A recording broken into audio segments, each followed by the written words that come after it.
ഇന്ന് നമുക്ക് കിച്ചണിൽ ഒരു യുദ്ധമുണ്ട്. ഇതൊക്കെയാണ് നമ്മുടെ പടയാളികൾ. നമ്മുടെ ഉദ്ദേശം പൈനാപ്പിൾ കറി ഉണ്ടാക്കണം. നമ്മുടെ ആദ്യത്തെ പരിപാടി നമുക്ക് പൈനാപ്പിൾ വേവിച്ചെടുക്കാം. ഇനി പൈനാപ്പിളിലോട്ട് നമുക്ക് ഒരു ബെല്ലം ശർക്കര, പിന്നെ കുറച്ച് പൈനാപ്പിൾ ഞാൻ അരച്ചും ചേർക്കുന്നുണ്ട്, പിന്നെ ഒരു കുറച്ച് മഞ്ഞൾപ്പൊടി, കുറച്ച് മുളക് പൊടി, പിന്നെ ആവശ്യത്തിന് ഉപ്പ്. ശർക്കര ഇട്ട പോലെ തന്നെ കിടക്കുന്നതുകൊണ്ട് ഞാനൊന്ന് ഉടച്ചു കൊടുക്കുന്നുണ്ട്. ഇനി നമുക്കൊന്ന് മൂടി വെച്ച് വേവിക്കാം. പൈനാപ്പിൾ കുക്കാവുന്ന ടൈം കൊണ്ട് നമുക്ക് അരപ്പ് റെഡിയാക്കാം. അതിനൊരു മിക്സിയിലോട്ട് ഒരു ബൗൾ തേങ്ങ, ഒരു 4-5-6-7 മുളക്, കുറച്ച് കടുക്, ആവശ്യത്തിന് ഉപ്പ്, കുറച്ച് മഞ്ഞൾപ്പൊടി. നമുക്ക് നല്ല പേസ്റ്റ് പോലെ അരച്ചെടുക്കാം. ദിസ് ഇസ് അവർ തേങ്ങയൊക്കെ കൺസിസ്റ്റൻസി. ഈ ടൈം കൊണ്ട് അവിടെ പൈനാപ്പിൾ കുക്കായി. ഇനി നമുക്ക് ഇതിനെ കണ്ട് ഒട്ടച്ച് ചതയ്ക്കാം.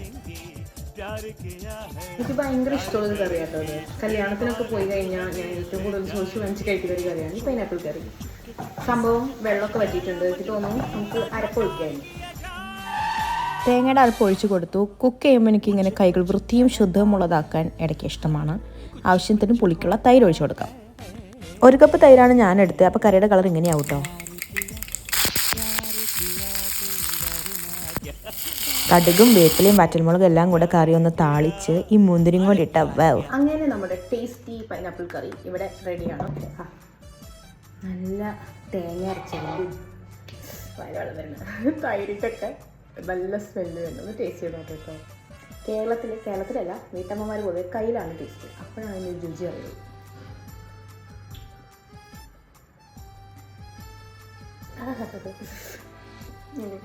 നല്ല ടേസ്റ്റ് ഉണ്ടല്ലോ. അതിൽ വെള്ളം ഞാൻ ഇത്ര നന്നായിട്ട് കുക്ക് ചെയ്ത് ഞാൻ ഇപ്പോഴാണ് അറിഞ്ഞത്. ഓക്കെ, എനിക്ക് ശരിയായെങ്കിൽ നിങ്ങൾക്ക് ശരി. അപ്പോൾ ട്രൈ ചെയ്ത് നോക്കിയിട്ട് പറയണം. Okay, by.